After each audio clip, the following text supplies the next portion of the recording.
Hi guys, I have the door open again, so if you see Frankie and Oscar just roaming around the room, Frankie has just gone outside the room. He's so adorable, just absorb on all the cuteness.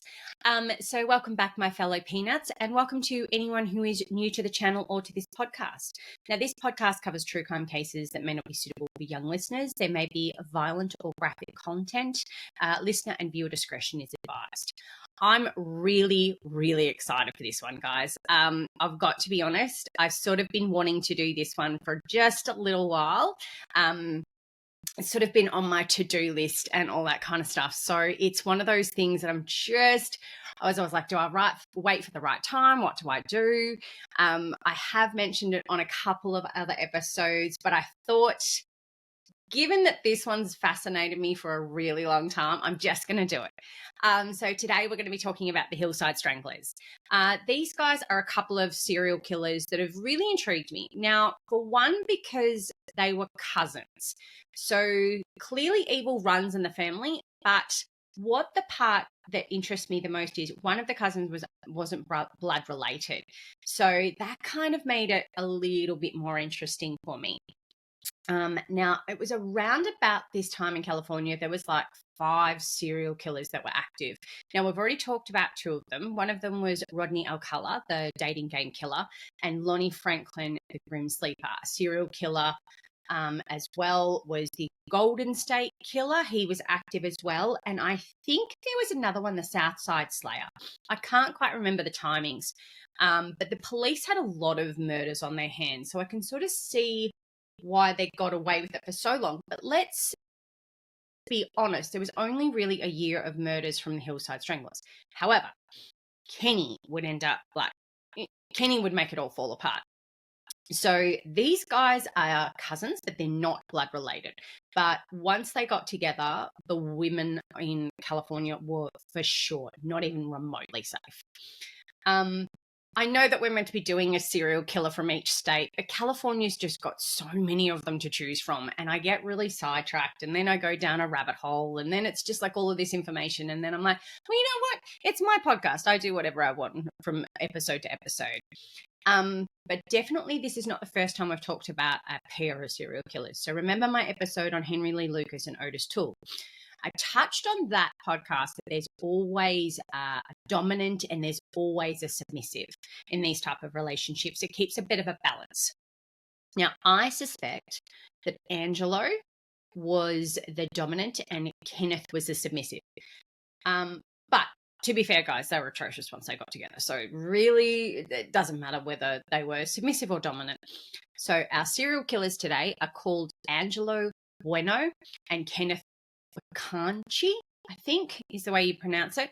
So we're going to start with the older of the 2, and this is going to be Angelo. Now, Angelo was described as not being physically attractive or emotional or even a little bit intelligent. He was really quite vulgar. He was really selfish. He was ignorant, and he had a lot of sadistic behavior. Now, despite all of these traits, he had an immense appeal from women, and he would refer to himself as the Italian stallion. Not my opinion personally. He experienced multiple marriages. He was a dad to several kids. Most of those kids and most of those wives experienced a lot of abuse. It was physical, it was sexual, it was emotional. And when he was interviewed by the police, so he's in his mid-40s when he's arrested. He's dyed his hair black. He's got poor dental health, and he's got a really big nose. So he was really, I wouldn't consider him really attractive. Now, he's born in Rochester, New York on October 5th, 1934. After his parents were divorced, he would move in with his mother, Jenny, and his older sister, Cecilia. And they would end up moving to Glendale, California in 1939. Now, his mum would end up taking a job in a shoe factory. He was raised as Catholic, but his religion and public education, it didn't really influence him a whole lot.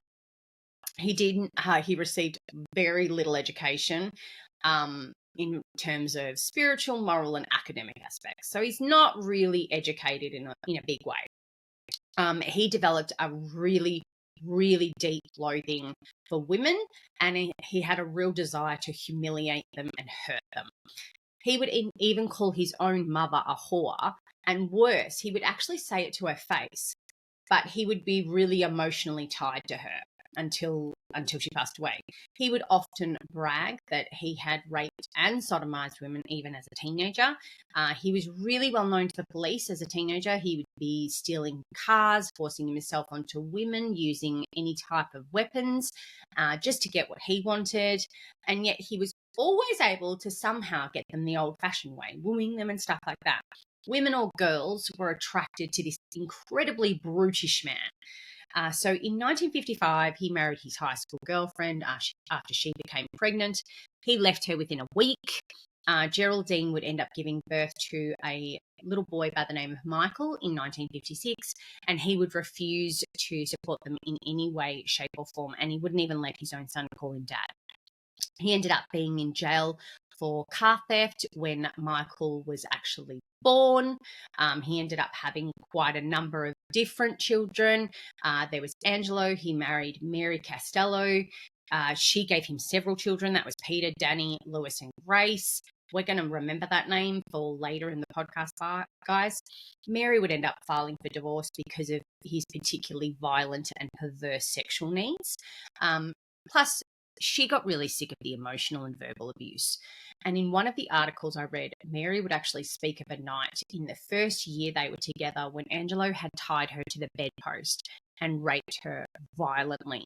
She was genuinely afraid that he was going to kill her that night. Her pain, though, seemed to give him the greatest amount of pleasure. And when she didn't respond, he would end up finding different ways to hurt her. So he would pinch her, he would slap her, he would find different ways to torture her. And he would end up saying, because she didn't react to that, she was just a dead piece of ass. She didn't share his need for other types of intercourse as well, in particular anal sex. But he wasn't a man that wanted to be denied. He would beat, he would kick her when she failed to appease him, is probably the best way that I can put it. And he was far from caring with those children. They unfortunately got to witness a lot of those beatings, and he seemed to really want them to watch. He again avoided paying child support, and Mary ended up going on welfare in order to feed her kids. She went to see Angelo about a reconciliation, but he ended up handcuffing her, shoving her a gun in her stomach and threatening to kill her. That was really the last time she ever thought about even thinking about reconciling with this man. You can already see, like, guys, this guy is he's just vile. He's already tortured 2 women, and just his behavior is just absolutely appalling.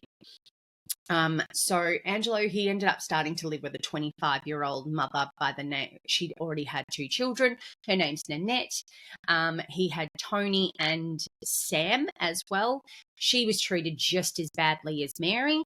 She stayed with him because he made it very clear to her that if she left him, he would kill her.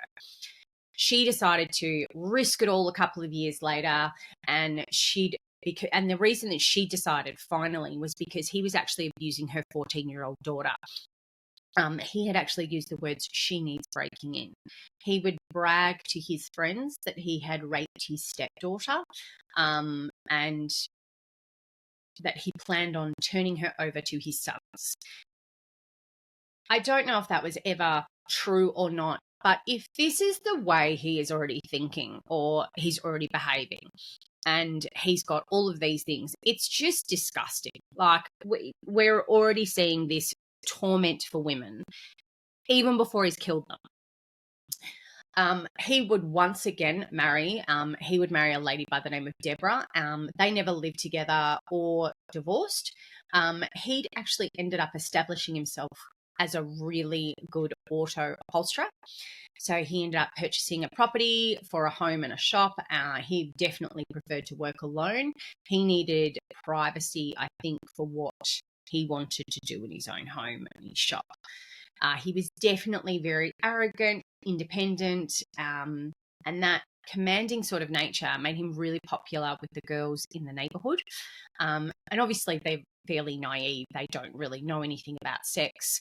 So he would convince them to do some pretty outrageous things as teenagers. If this person is not the epitome of disgusting, I really don't know what is. But it's for me that women were constantly still attracted to him. This would only get worse once he met up with Kenny, which is our segue to talk about Kenny or Kenneth. I refer to him as both names. He was born on May 22nd, 1955 in Rochester, New York as well. He's adopted when he's 3 months old by Frances and her husband. They would also work in a shoe factory. By the time that he could speak, his mum, Frances, or his adoptive mum, Frances, would recognise that she was dealing with a compulsive liar. His childhood was categorised as he was idle and he avoided any type of responsibility whatsoever. At the age of 5.5, she became concerned about his frequent lapses into like a trance-like state, daydreaming, so she really quickly took him to a doctor. The doctor would observe him that his eyeballs would actually roll to the back of his head during these particular episodes, and he would be diagnosed with petite mal seizures. He reassured her that there's no real concern. He's eventually going to outgrow this. So we are already seeing in Angelo, who's not even his blood relative, that he's already got some really, really violent tendencies and all that kind of stuff.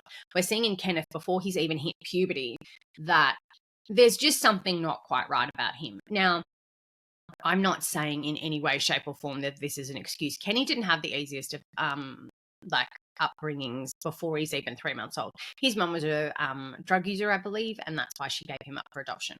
So I'm wondering if there was something that possibly happened while she was pregnant. That's just, again, that's not an excuse or any way, shape, or form, but I'm just trying to sort of understand a little bit more about the human mind. Now, Kenny would end up having an IQ of 116. So he's really artistic. He's really well known for his abilities verbally. He would consistently, though, underperform academically. So it would result in him sort of having really erratic grades, like just really ebbs and flows of it. He had temper tantrums. He was really quick to anger. And now really quickly, Frances would actually consult a psychologist, and he would determine that Kenny was over dependent on his mother. So despite all of her financial struggles and all that kind of stuff, she would end up sending him to a Catholic elementary school where he would excel in creative writing.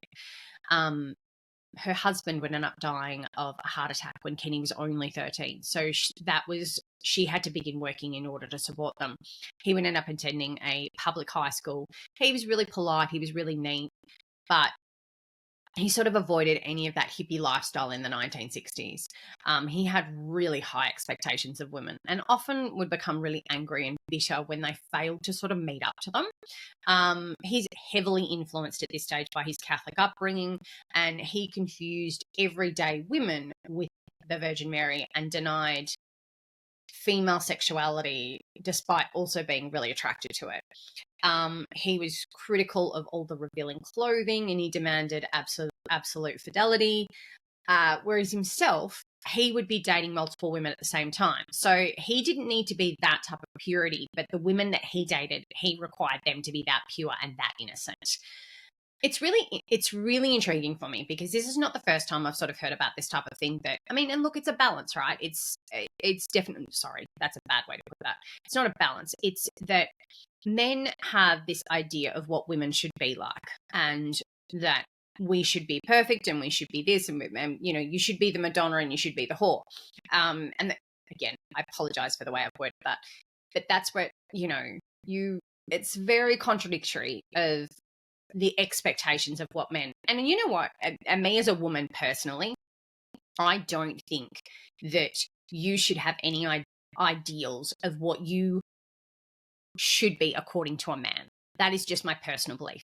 If you love yourself and you are happy with who you are, that's all that matters as far as I'm concerned. The rest will just come together. Now, I know it sounds really easy for me to say something stupid like that, but I'm in my 40s and I only started liking myself in my 30s. So I absolutely held myself to a standard for a really long time on what men wanted. So I do absolutely 100% understand. And I do realize that I've just gone on a tangent there. So I do apologize. Let's get back to the podcast. So Kenny would end up marrying a woman his age after graduating high school in 1971. The marriage would end after 8 months. She would end up filing for an annulment. He began attending community college. He was taking courses in police science and psychology. He eventually dropped out. His application for a position in the sheriff's department was also rejected. He then took a job as a security guard, but he would end up changing jobs several times. At some point in the 1970s, around the age of 25, 26, he would end up moving to Los Angeles, and he would initially live with Angelo. He briefly embraced that lovely hippie sort of lifestyle in California, sex and drugs, but eventually he really wanted to settle down. But his very first love was actually police work, but there were no openings in the LAPD. But the Glendale Police Department ended up turning him down as well. Eventually, he'd get a job, and he used his first paycheck to rent an apartment and buy himself a 1972 Cadillac sedan. That would strain his finances and his money situation. So let's go back, though, to that time where he's living with Angelo. Now, this is where they would start a rampage on the city of Los Angeles and the women. I'm just going to take a sip of my coffee, so I do apologize. So before they begin their killing spree, though, guys, these two would come up with the most horrid idea. When Kenny was short of money, Angelo had come up with a plan of getting them some girls and becoming pimps and using them as prostitutes. So two runaway girls, Sabra Hannon and Becky Spears, they would be with the horrible, we'll call them the gruesome twosome, and they'd force these girls into prostituting themselves. Eventually, somehow Becky happened upon a lawyer, David Wood. Remember that name, David Wood, and he was so appalled at her situation that he arranged for her to escape from them and the city. And encouraged by Becky's escape, Sabra would end up running away from the horrible twosome just a short time later. I think this hate had been brewing for women for all of their lives with these two. It's just bubbling to the surface. And after this failed attempt to become pimps and those two botched kidnapping of the teenage girls, the Becky and Sabra, that they've been able to run away, this just pushed them over the edge.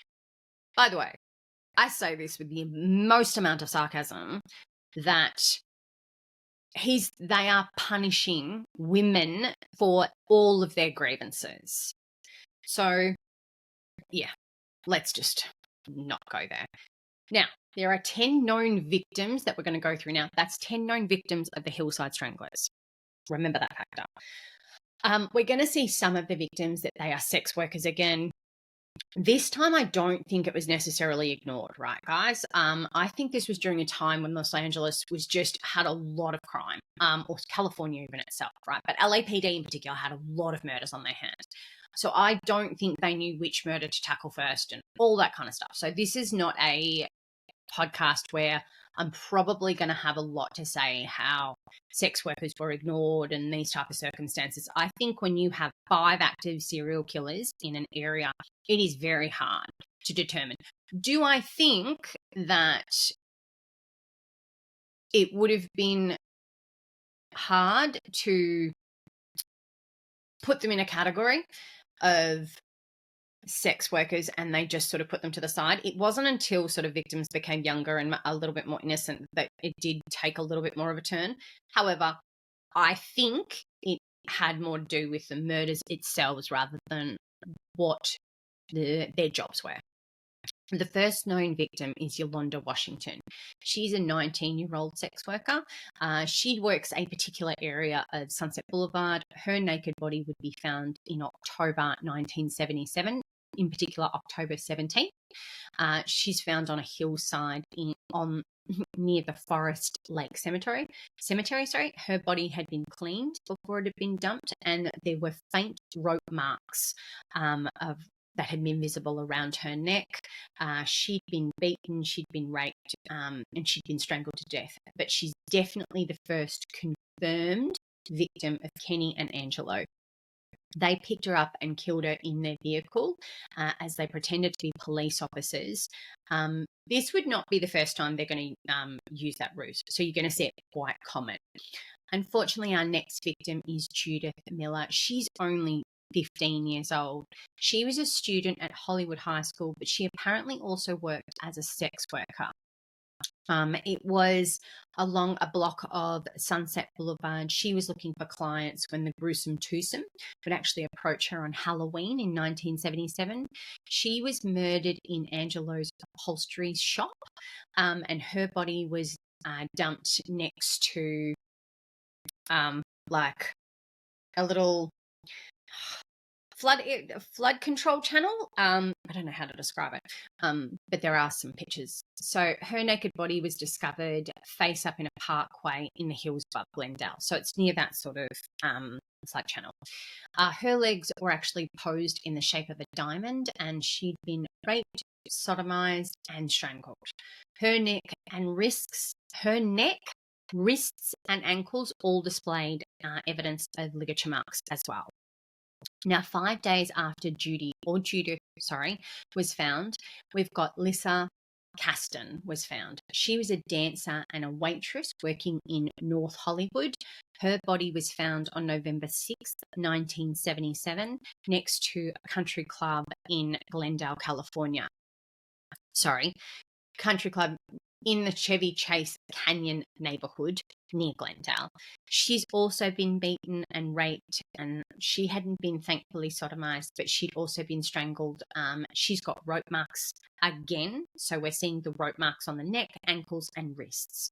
Her co-workers had noticed that she was actually chatting away with 2 clients who were acting really strange in the evening before she actually disappeared.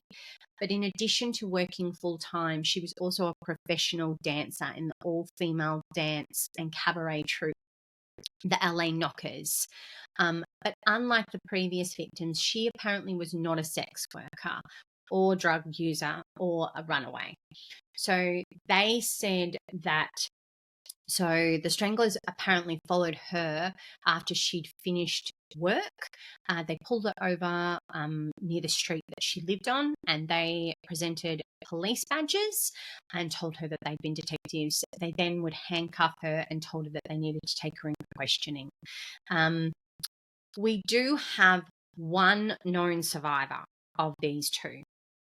In early November 1977, 2 men would approach Catherine Law Baker. Now, she's the 24-year-old daughter of Peter Law. He's known as a serial killer in Fritz Lang's film M. Now, they would present, so this is where they would again use the ruse about being police officers, and it was when she showed her driver's license but also a picture of her sitting on her father's lap that they decided to just let this one go. They thought that if they kidnapped and murdered a victim of a famous person, that they were going to not be able to get away with it. She actually didn't realize who the men were until they were arrested. Now, ends up reporting this to the police because she remembers those 2 men flashing those badges and how they had approached her in a previous life. That, for me, is also truly terrifying because she's managed to get away from these 2. And also the fact that they had the forethought to go, hang on, if we kill someone of a famous person, that's going to come like beaming down on us. So they've got enough forethought in that. So you can't tell me that they don't know black from white and all that kind of stuff. And the reason I say that is, guys, we're going to get to what Kenny, his defense. So they've got enough forethought to know not to murder a famous person's daughter. So I think there's more to this. Now, I apologize. I'm just going to take another.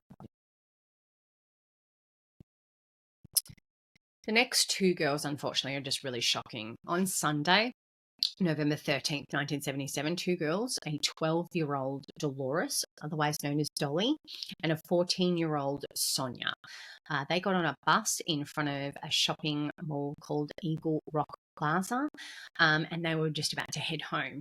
The last time they are seen, they're getting off that bus. They're approached by a two-tone sedan, and reportedly there was two men inside. They were discovered by a 9-year-old little boy who was treasure hunting on a trash heap on a hillside near Dodger Stadium. Both of those girls had already begun to decompose. It's also pretty quickly determined that they had been strangled and raped. In my opinion, personally, I don't like to talk about a lot of the stuff, and I'm trying to avoid where children and teenagers and stuff like that are murdered, just because this for me is just next level. Like, it's just, there's something about ruining children's innocence and teenagers' innocence that just really, it just appalls me. It really does. Unfortunately, on the same day that their two bodies were found, hikers would find the naked body of a 20-year-old Christina Weckler. She's an honours student at the Art Centre of College and Design. She's described by Detective Bob Brogan of the LAPD. You've got his picture on in the background. If you ever get a chance to watch some documentaries on the Hillside Stranglers, he is absolutely fabulous. Like, I don't mean that as in he talks about his time in the LAPD and all that kind of stuff, and he is really gung-ho about going after serial killers and all this kind of stuff and hunting them down. So I really enjoyed watching some documentaries on him. But he would describe her as a loving and serious woman who should have had a very bright future ahead of her. She was found by the hikers partially under a bush on a hillside in the residential area. She had also ligature marks on her neck, her wrist, and her ankles, but she had no self-defense wounds. Her breasts were quite bruised, and she had two puncture marks, scars on her arm, and unfortunately, they had also sodomized her quite violently. Later, it was determined that Windex cleaning fluid had been injected into her as a way to torture her. She'd been asphyxiated with gas from an oven. Her naked body was discovered again not far from Glendale. On November 23rd in 1977, a badly decomposed body of Evelyn Jane King. She'd gone missing earlier in November, and she's discovered near the Los Feliz Boulevard off-ramp at the Golden State Freeway. She was an aspiring actress and a Scientologist. She apparently was waiting for a bus when she had vanished, and it was almost impossible to tell if she'd been raped or tortured just due to the severity and of her decomposition. But it was strongly suspected that she'd been sodomized in addition to also being strangled to death. I'm not sure if you're sort of starting to see what these women had experienced, but it just seems like they've been honestly just tortured for gosh knows how long. On November 29th in 1977, police found the body of an 18-year-old Lauren Ray Wagner. Now, she's a business student who lived with her parents in the San Fernando Valley. She had ligature marks as well on her neck and her ankles and her wrists. There were also burn marks on her hands, indicating that she had been tortured. Her parents had actually been expecting her to come home just before midnight, and the next morning they would find her car parked across the street with the door ajar. So her dad actually went around asking the neighbours. Now, he found out that the woman who lived in the house where Lauren's car was parked in front, she actually saw two men. One was tall and young, the other one was older and shorter with bushy hair. She would also state that Lauren screamed out, "You won't get away with this," during what looked like, in her mind, an abduction. She appeared to also have been burned by an electric cord while being tortured with those burn marks on her hands. there was evidence that also suggested she'd been handcuffed and strangled to death. Now, we're seeing a little bit in the victims that they're upping the ante, is what I like to call it. And it's a terrible way to put it, so I do apologize. But they are upping the ante on the level of torture that they're putting these victims through. So it's almost like they need more gratification, which each of these murders. So it just seems like they are escalating pretty hardcore. Now, at the time of this sort of murder, investigators concluded that the perpetrator might have been a police officer or someone at least pretending to be. They're cautioning young female drivers who are ever stopped by a policeman to double check that they are in fact, a police officer. Now, until Thanksgiving week, it was only Frank Salerno of the LA Sheriff's Department. He's already got an inkling that there's a serial killer at play. It was after Thanksgiving week that it was the top priority of the entire law enforcement community in Los Angeles. 8 victims in the space of 2 months. It just shifted everything into high gear. But the killer or killers, they end up taking a couple of weeks off. It's not until mid-December that police are called to a vacant lot. And again, it's on a steep hillside, and they found a body of a young girl, Kimberly Diane Martin. She's a tall, blonde sex worker or call girl who'd been working for the Climax modeling agency.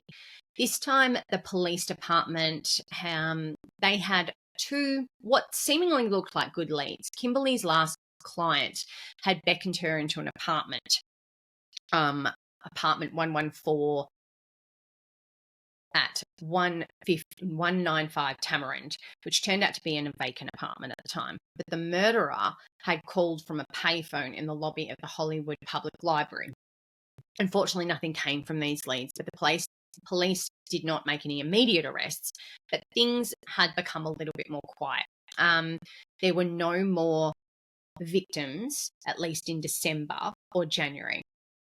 I'm not sure if, with everything that was going on, that perhaps and it's around about this time that Rodney Alcala is killing sort of in the same vicinity. Now, if you'll notice that all of the victims are found on hillsides or they're overlooking, that's where that's where the media dubbed the killers the Hillside Stranglers, or they actually called him the Hillside Strangler. So the body of the final Hillside Strangler victim would be discovered in February in 1978. But this is not the last victim, but we're going to get to that. So then in mid-February, an attractive young lady by the name of Cindy, I want to say her name is Hodsbeth, was murdered. She would be strangled and violated and placed in the trunk of her Datsun and was pushed off a cliff. She's only 20 years old herself. She was aiming to save some money for college, and she was giving private dance lessons. She had won several dance contests, and she's last seen leaving her apartment building, and likely it was to head to her night job at the Glendale Community College. Apparently she had been kidnapped in the late afternoon between her apartment and college. She had lived, though, across the road from another victim, Christina Weckler, even though the 2 women unfortunately didn't know each other. Now, Detective Bob Grogan and Frank Salerno believed that there was a good chance that at least one of the killers lived in Glendale. The murders that had been sort of linked to the Hillside Strangler ended really quickly when Kenneth would end up leaving Los Angeles. Now, during his time there, he was focused on pursuing a relationship with a lady by the name of Kelly Boyd. She didn't agree to marry him. They ended up having a son by the name of Ryan. He's just born days after the final victim of the Hillside Strangler. Now, shortly after giving birth to their son, Kelly would end her relationship with Kenny, and she ended up moving to Washington State. In May 1978, he ended up moving to Bellingham, Washington to follow her, but definitely his murderous needs were more insatiable and were the things that would end up being his downfall. So on January 12th, 1979, he would end up kidnapping 2 young victims at the Western Washington University. They were informed, so the police were informed that 2 students were missing. The 2 women were known as Karen Mandek and Diane Wilder. They were both roommates. Now, Karen's employer became a little bit concerned when she didn't show up for work.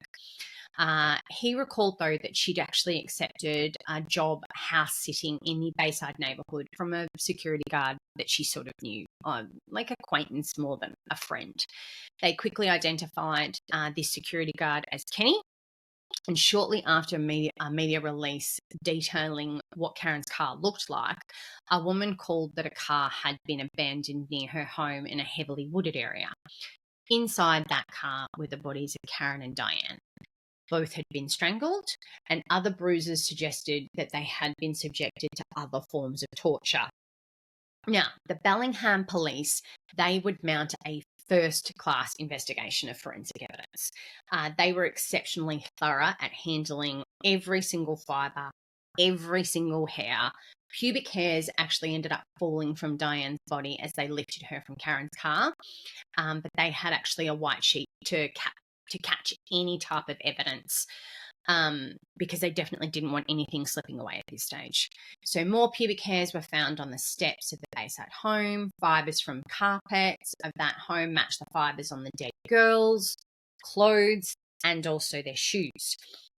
Would these hairs be able, though, to conclusively link Kenny to the murder girls? This would take a couple of days to actually determine. I do apologise. I'm going to take another sip of my drink. Now, it was a California driver's license and a routine background check that would end up linking him to the addresses of 2 of the strangler victims. The addresses of Cindy Hudspeth and Christine Weckler on East Garfield, and the client Kimberly Martin visited on Tamarand, matched Kenny's places of residence matched places of his residence during the times of the murders. So piece by piece, the evidence is mounting against Kenny, that at least he was at least one of the Hillside Stranglers. The jewelry that was actually found in his home matched the description of jewelry that was worn by 2 of the victims, in particular Kimberly Martin. It was a necklace of hers and Yolanda's turquoise ring. And the hair and the fibre evidence would end up linking him and further substantiate his guilt. The police in Los Angeles at this stage released a photo of Kenny in the news media and received a phone call from a lawyer by the name of David Wood. Now, he'd rescued those 2 girls, Becky Spears and Sabra, from Kenny and his cousin Angelo, who'd forced those 2 girls into prostitution with threats and brutality. So at this stage, the police are starting to link that Angelo is now linked to these murders as well. So Kenny was not considered to be stupid, though. So while he's at the county jail in Bellingham, he's got ample time and motivation to think up his defense and what he's going to, say to police to get off. So he's a really, really well-established liar by this stage. He's convinced his court-appointed lawyer that he's suffering from amnesia. And his court-appointed lawyer was concerned about Kenny's potential for self-harm, and requested a psychiatric social worker to speak with him. Now, this social worker found it really difficult to understand how what he seemed like a mild-mannered individual could have strangled 2 women unless he was experiencing multiple personality disorder. That's now called DID, dissociative identity disorder, by the way. So Kenny, he latches onto this real quick, and he absolutely starts leveraging and reading up on all types of understanding of this multiple personality disorder. So he had watched the movie The Three Faces of Eve, and he utilized his knowledge from that to sort of start his new personality. So the movie Sybil is almost in parallel to all of this.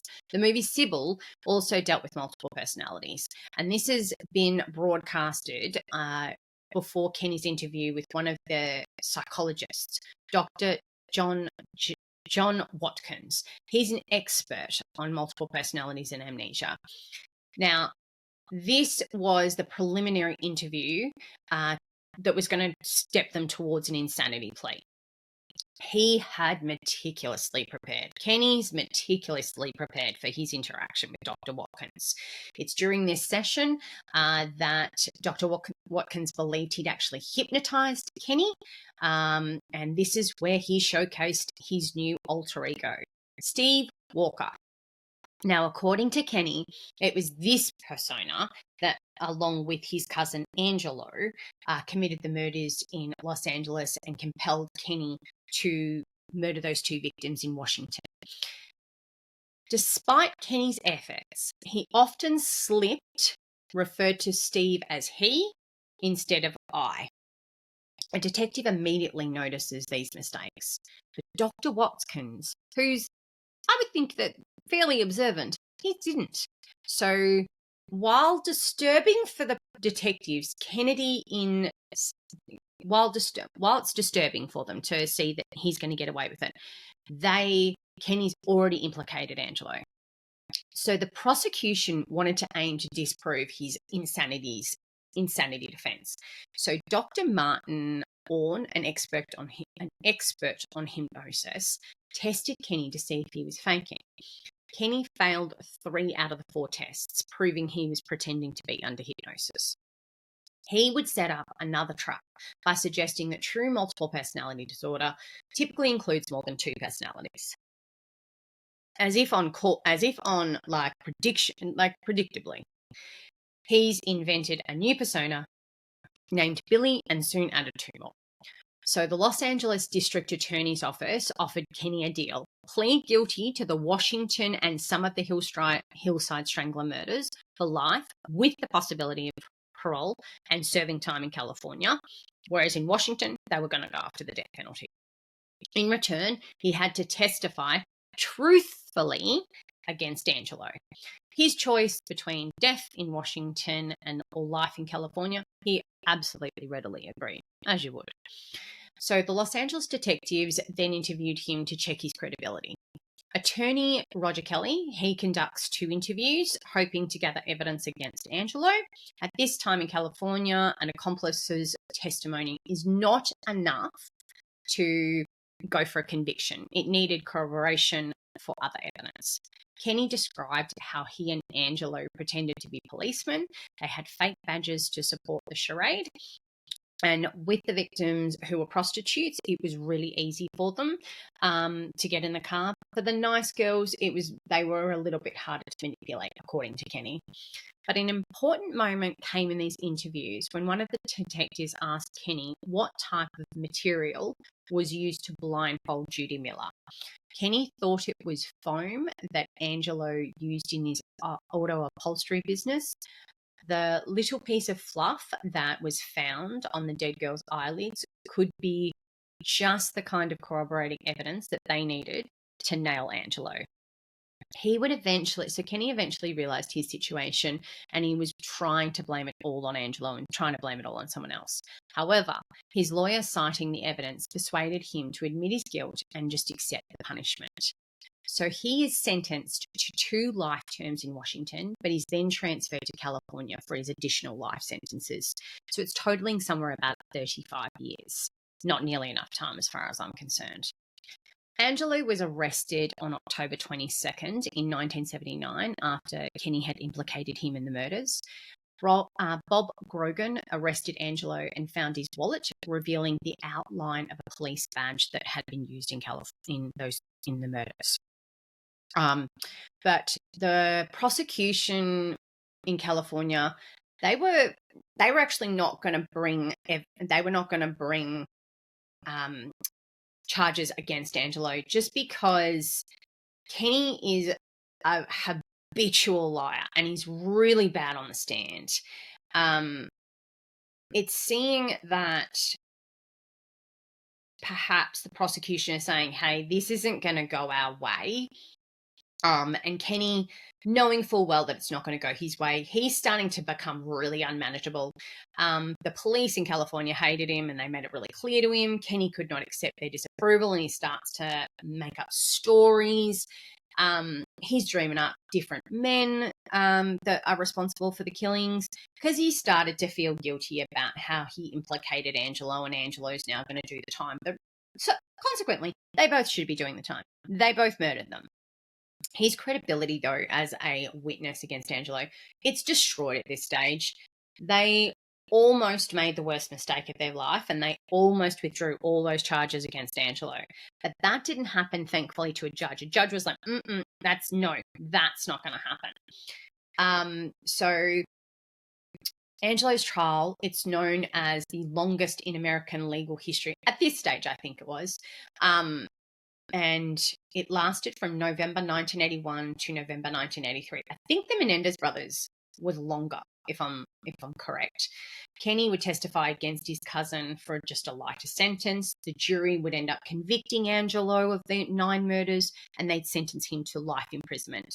Now, the judge commented that the death penalty would have been more appropriate, but they both ended up only receiving life in prison with so Kenny got life with the chance of parole, and Angelo didn't get that. Angelo ended up dying of a heart attack in September 2002, and his body was cremated. Again, a death too soon for people who murdered very innocent victims. Very, very innocent victims. And there's a reason why I wanted you to remember the name Mary Costello. Because in 2007, Angelo's grandson, Christopher Buono, he committed suicide after shooting his grandmother, Mary Costello, in the head. She had 5 children with him, remember? And that included Chris's father. Chris was unaware of his grandfather's identity until 2005. So 2 years before he murders his grandmother, he realizes who she is. So clearly, evil runs in this family. Kenneth is still alive, and he's rotting away in prison. He was denied parole, and he's up for it again in 2025. I really hope he never gets out. He's the scum of the universe. He has put it all on his cousin. He has told countless lies. He is somehow married. So, sorry, I get on a bit of a rant on there. But again, seemingly get off on these type of things. Like, I really hope he rots. I really hope he dies in prison. I hope he never gets out. Thank you all so much for listening to my podcast in this week's episode. If you do like this podcast, please hit that like and subscribe button. Go back and watch those other episodes if you haven't had a chance to. But I do hope you all have a fabulous weekend, my peanuts. Talk to you soon. Bye.